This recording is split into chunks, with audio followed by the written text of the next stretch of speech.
Hello नमस्कार दोस्तों, आप सभी का आपके अपने प्यारे से परिवार सेड़ा क्लासेस में एक बार फिर बहुत बहुत स्वागत है। आज हम लेके आए हैं अग्निवीर की प्रश्नोत्तरी 8 लेके आए हैं, जिसमें जीडी और ट्रेडमैन के लिए प्रश्नोत्तरी चलाई गई थी और जिनका एग्जाम 15 जनवरी को है उनके लिए स्पेशल प्रश्नोत्तरी चलाएगी। और साथ साथ में हमने एनए नर्सिंग असिस्टेंट की प्रश्नोत्तरी भी शुरुआत कर दी है। तो चलिए चलते हैं। आज का पहला क्वेश्चन देखिए। पहला क्वेश्चन, अमेरिका की खोज किसने की थी? देखिए अमेरिका की जो खोज है वो किसके द्वारा की गई?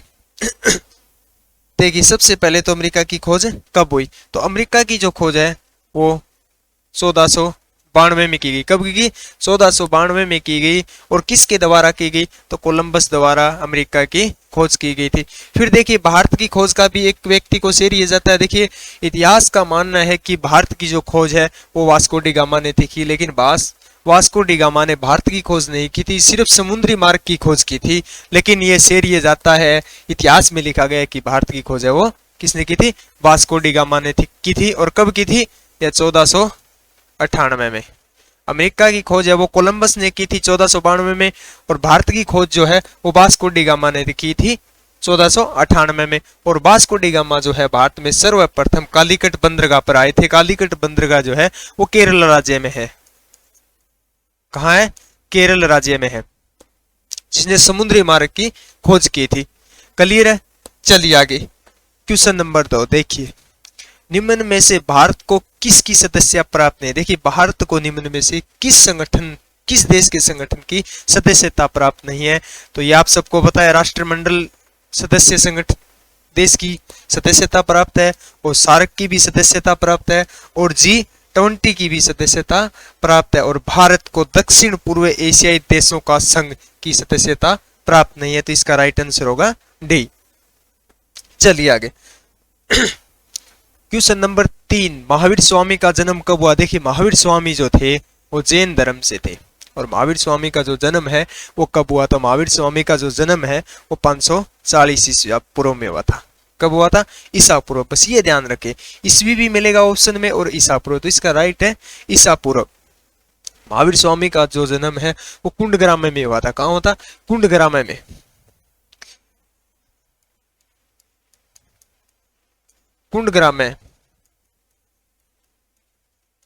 कुंडग्राम में वैशाली बिहार में हुआ था इनका जन्म 540 ईस्वी में। और जैन धर्म के ये 24वें तीर्थकर थे। कितने? जैन धर्म के ये 24वें तीर्थकर थे। कुल जैन धर्म के 24 थे, जिसे हम बोल सकते हैं जैन धर्म के अंतिम व 24वें तीर्थकर महावीर स्वामी थे। और सबसे इंपॉर्टेंट बात ये ध्यान रखें, 23वें तीर्थकर भी पूछे जाते हैं। तो 23 में जो तीर्थकर थे वो तो कौन थे? पार्श्वनाथ। पार्श्वनाथ जो थे वो 24वें तीर्थकर से, और 25वें जो तीर्थकर या अंतिम 24वें या अंतिम जो तीर्थकर थे वो महावीर स्वामी थे। और इनका जन्म है वो 540 ईसा पूर्व कुंडग्राम में वैशाली में हुआ था। चलिए आगे क्वेश्चन नंबर 4, 1857 की क्रांति के समय भारत का गवर्नर जनरल कौन था? देखिए जब 1857 की जब क्रांति हुई थी उस समय भारत का जो गवर्नर जनरल था, तो उस समय गवर्नर जनरल कौन था? तो उस समय गवर्नर जनरल था वो लॉर्ड कैनिंग था। कौन था? लॉर्ड कैनिंग था। और यह ध्यान के 1757 की क्रांति के बाद 1858 में 1858 में भारत का प्रथम वाइसराय बना कौन? Lord Canning.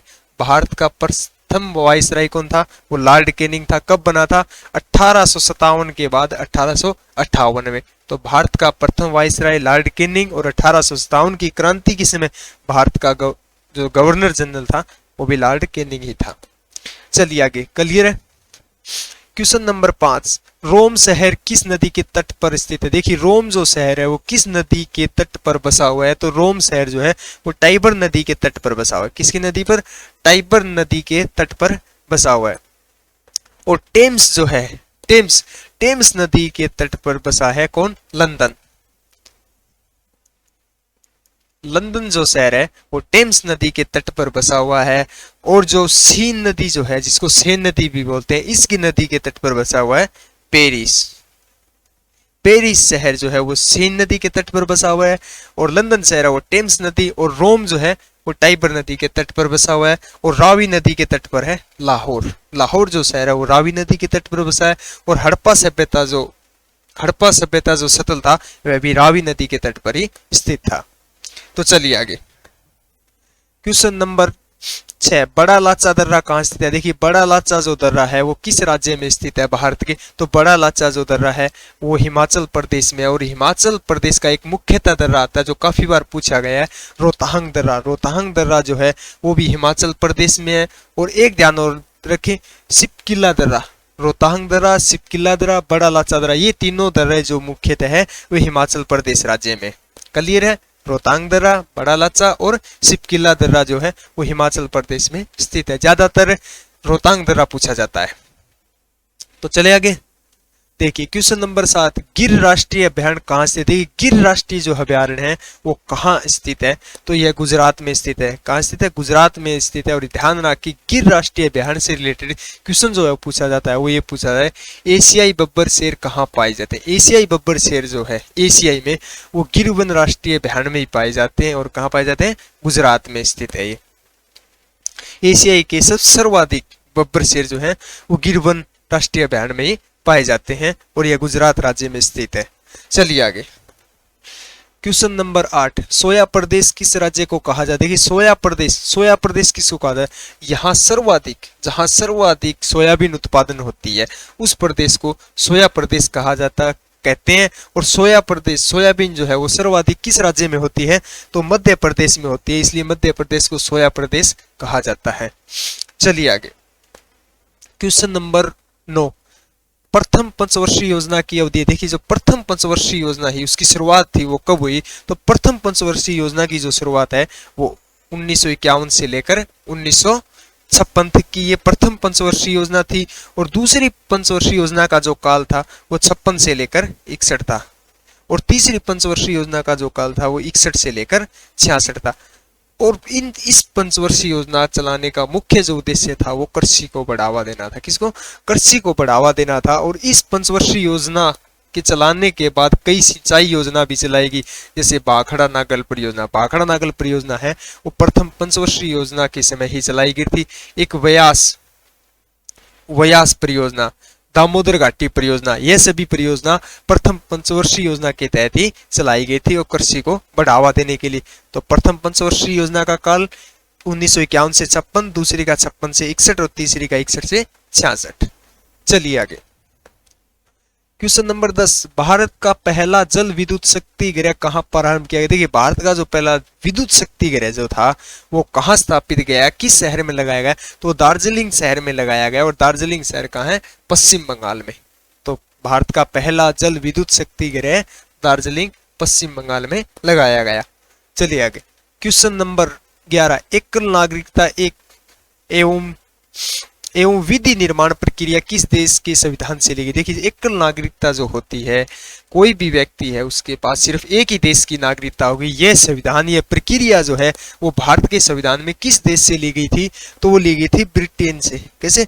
ब्रिटेन से ली गई थी एकल नागरिकता की प्रक्रिया।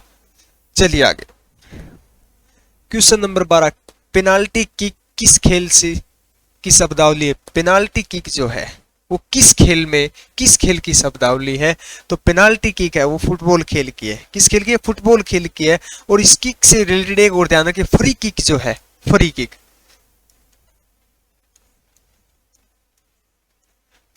जो है यह भी फुटबॉल खेल से संबंधित है। पेनाल्टी किक भी फुटबॉल खेल से संबंधित है। चलिए आगे, क्वेश्चन नंबर 13, इंग्लिश चैनल पार करने वाली प्रथम भारतीय महिला। देखिए ये जो इंग्लिश चैनल था ये तैरकर पार करने वाली प्रथम महिला तैराक महिला कौन सी थी? तो वो थी आरती शाह। प्रथम महिला जो है तैराक महिला वो कौन थी? आरती शाह। और यह भी ध्यान रखिए, पूछा गया क्वेश्चन है एशिया का प्रथम व्यक्ति, इंग्लिश चैनल पार करने वाला एशिया का प्रथम व्यक्ति जो था वो था महिर सेन। कौन था? महिर सेन एशिया का प्रथम व्यक्ति था जिसने इंग्लिश चैनल को तैरकर पार किया था। और भारत की इंग्लिश चैनल पार करने वाली प्रथम महिला जो है वो आरती शाह है। चलिए आगे, क्वेश्चन नंबर 14, भारत का प्रथम पनडुब्बी नाम है। भारत का जो प्रथम पनडुब्बी, देखिए यहाँ सिर्फ पनडुब्बी पूछा गया। तो भारत का जो प्रथम पनडुब्बी जो था, पनडुब्बी जिसका नाम था वो था INS कावेरी, INS कावेरी। अब देखिए क्वेश्चन चेंज करते हैं। भारत का प्रथम परमाणु पनडुब्बी का नाम बताओ, या भारत का प्रथम परमाणु पनडुब्बी कौन था, तो वो था INS सक्कर। अगर परमाणु की बात करें, परमाणु पनडुब्बी पूछे तो INS सक्कर था, और भारत का प्रथम ओनली पनडुब्बी पूछे तो INS कावेरी है। क्लियर है? चलिए आगे। क्वेश्चन नंबर 15, 49वीं समांतर रेखा किन दो देशों के मध्य। देखिए 49वीं जो रेखा जो है, सीमा रेखा है, वो किन दो देशों के मध्य है, तो 49वीं समांतर रेखा है वो USA और कनाडा देश के मध्य है। किसके? USA और कनाडा देश के मध्य है। और एक और ध्यान रखें, 38वीं पूछा जाता है। 38वीं समांतर रेखा है वो उत्तरी कोरिया और दक्षिण कोरिया के मध्य है। उत्तरी कोरिया और दक्षिण कोरिया के मध्य है 38वीं समांतर रेखा है। और 49वीं समांतर रेखा जो है वो USA और कनाडा के बीच है। और जर्मन और फ्रांस के जो बीच है वो है मेगिनोट रेखा। मेगिनोट रेखा जो है जर्मन और फ्रांस देश के मध्य है। और भारत और चीन के, ये आप सबको पता ही है, मैकमोहन रेखा, वो भारत, चीन, USA और कनाडा के बीच जो है वो 49वीं रेखा। और उत्तरी कोरिया और दक्षिण कोरिया के मध्य है 38वीं समांतर रेखा है। और जर्मन और फ्रांस के मध्य जो रेखा है वो मैगिनोट रेखा है। क्लियर है? चलिए आगे। क्वेश्चन नंबर 16, शहद में कौन सी शर्करा पाई जाती है। देखिए शहद जो होता है उसमें मुख्यतः कौन सी शर्करा पाई जाती है, तो वो पाई जाती है लेवुलोज। कौन सी? लेवुलोज पाई जाती है, जिसको बोला जाता है फ्रक्टोज, जिसको हम फ्रक्टोज भी बोलते हैं। ज्यादातर फ्रक्टोज ही लिखा हुआ मिलेगा आपको। तो शहद में कौन सी शर्करा पाई जाती है? लेवुलोज या फ्रक्टोज शर्करा पाई जाती है। चलिए आगे। क्वेश्चन नंबर 17, विज्ञान की कौन सी शाखा गुर्दों से संबंधित। देखिए गुर्दों का जो अध्ययन किया जाता है वो किस शाखा में किया जाता है, तो गुर्दों का अध्ययन जो है वो नेफ्रोलॉजी में किया जाता है। किस में किया जाता है? नेफ्रोलॉजी में किया जाता है। और पल्मोनोलॉजी जो है, पल्मोनोलॉजी में है, इसमें फेफड़ों का अध्ययन किया जाता है। फेफड़ों का जो अध्ययन है वो पल्मोनोलॉजी में किया जाता है। और हिस्टोलॉजी जो है, हिस्टोलॉजी में किसका किया जाता है? यकृत, यकृत या हम बोल सकते हैं जिगर। यकृत या जिगर का जो है अध्ययन किया जाता है वो हिस्टोलॉजी में किया जाता है। और पल्मोनोलॉजी में फेफड़ों का अध्ययन किया जाता है। और नेफ्रोलॉजी में गुर्दों का अध्ययन किया जाता है। चलिए आगे। क्वेश्चन नंबर 18, जड़त्व के नियम को किसका नियम कहा जाता है। देखिए जड़त्व का जो नियम है, सबसे पहले तो याद रखें, जड़त्व का जो नियम है वो न्यूटन की गति के नियम से रिलेटेड है। न्यूटन की गति के नियम से रिलेटेड है जड़त्व का नियम। और कौन सा नियम है, तो न्यूटन की गति का प्रथम नियम जो है वो जड़त्व का नियम है। कौन सा? न्यूटन का प्रथम जो नियम है, न्यूटन का गति का जो प्रथम नियम है वो जड़त्व का नियम है। जड़त्व का नियम में देखिए क्या होता है, कोई भी वस्तु अगर किसी स्थान पर स्थिर है तो वह तब तक स्थिर रहेगी जब तक उस पर कोई बाहरी बल कार्य ना हो। अगर कोई वस्तु गतिमान है तो वो तब तक गतिशील रहेगी जब तक कोई बाहरी बल उस पर कार्य ना करे। तो वो जड़त्व के नियम में दर्शाया गया। और जड़त्व के नियम को न्यूटन की गति का प्रथम नियम कहते हैं। चलिए आगे। क्वेश्चन नंबर 19, थर्मामीटर में कौन सा पदार्थ प्रयोग किया जाता है। देखिए थर्मामीटर में कौन सा पदार्थ जो है प्रयोग किया जाता है या भरा जाता है, तो पारा भरा जाता है। क्या भरा जाता है?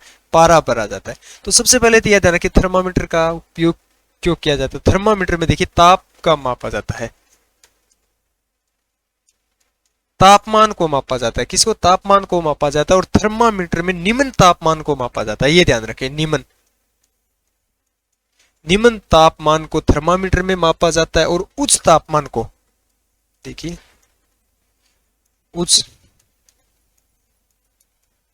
उच्च तापमान जो है, उच्च तापमान को पायरोमीटर में,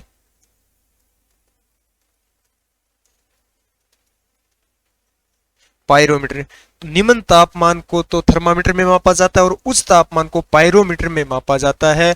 और थर्मामीटर में पारा भरा जाता है। और पारा एकमात्र द्रवित धातु है। पारा क्या है? एकमात्र द्रवित अवस्था में पाई जाने वाली धातु है जो, और पारा को ही मरकरी बोलते हैं, ये भी ध्यान रखें। तो थर्मामीटर में पारा या मरकरी भरा जाता है। और थर्मामीटर में निम्न ताप, जो निम्न ताप वो होता है जो कम क्वथनांक का जो तापमान होता है वो होता है निम्न ताप, उसको बोलते हैं। तो निम्न ताप मापने के लिए थर्मामीटर, और उच्च ताप या हाई ताप मापने के लिए पायरोमीटर। चलिए आगे। क्वेश्चन नंबर 20, सांप किस पशु वर्ग में आता है? देखिए सांप जो होता है वो किस वर्ग में आता है? तो सरीसृप वर्ग में आता है। सांप जो होता है वो सरीसृप वर्ग में आता है, और सरीसृप वर्ग में ठंडे रक्त के जीव आते हैं। कौन से आते हैं? ठंडे रक्त के जीव आते हैं, जैसे मगरमच्छ और कछुआ जो होते हैं ये भी सरीसृप में ही आते हैं, सरीसृप वर्ग में ही आते हैं। चलिए आगे।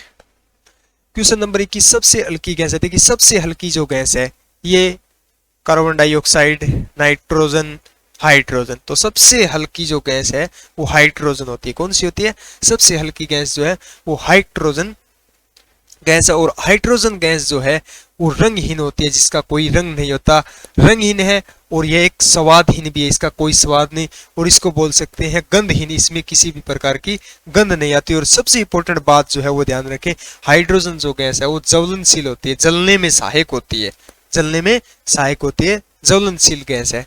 और एक बात और ध्यान रखें, हाइड्रोजन गैस का परमाणु क्रमांक कितना होता है? हाइड्रोजन गैस का परमाणु क्रमांक 1 होता है, काफी बार पूछा गया क्वेश्चन है। तो हाइड्रोजन गैस का परमाणु क्रमांक 1 होता है, सबसे हल्की गैस है वो हाइड्रोजन होती है, और हाइड्रोजन एक ज्वलनशील गैस है। चलिए आगे।